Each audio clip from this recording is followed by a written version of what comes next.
Christmas celebrates the birth of Jesus Christ, and we all know what happened on December 25th, right? Actually, we don't. Tradition says Jesus was born more than 2,000 years ago, but it's not as though we have his birth certificate. So does anyone really know when Jesus was born? And how did Christmas end up in December? Scholars don't have a single answer to this question. There are several possible explanations for the date, all originating in the Greco-Roman world. Some people believe that December 25th really was the date of Jesus' birth, thanks to the work of a man called Sextus Julius Africanus. Some people believe that the Roman Church chose the date they did to coincide with their celebration of the winter solstice. And some people believe that the Church chose the date to try to undercut existing pagan celebrations around the same time. But wait, isn't December 25th in the Bible somewhere? Actually, it isn't. Sextus Julius Africanus was the first to suggest the date more than 200 years after when Jesus is said to have been born. Africanus was the first Christian known to produce a universal chronology, a history from the date of creation to his own time.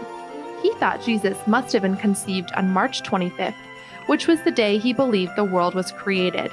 Then he added 9 months to get a December birth date. And the Roman Church didn't accept this date formally for another 100 years. They started celebrating Christmas on December 25th in the year 336 during the reign of Emperor Constantine. So did it just take Africanus a full century to convince the Church he'd gotten his math right? Not exactly. In the 3rd century, the Roman Empire hadn't adopted Christianity yet.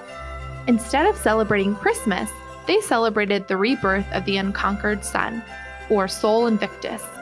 Basically, they threw a party because the days started to get longer again in late December.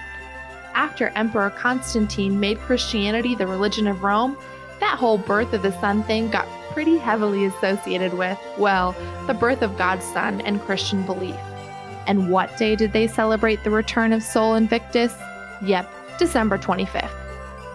Some people think this was more than just an innocent pun. Besides Sol Invictus on the 25th, the days around the solstice also included the celebrations of Saturnalia, a time of gifts and feasting, and the birth of Mithra, a popular god of light and loyalty. Converting that empire is no small thing, and it could be that Constantine thought establishing a Christmas celebration at that time might undercut resistance to Christianity. We do know that the choice of December 25th was controversial. In the Eastern Empire, they preferred January 6th. Will we ever know the real truth? Maybe not. Christmas didn't become a major Christian celebration with its own liturgy until the 9th century, so by that time, they were working on texts that were already ancient. But maybe part of the magic of Christmas is the mystery of it all. Regardless of its origin, it's nice to have a reason to look forward to the darkest days of the year.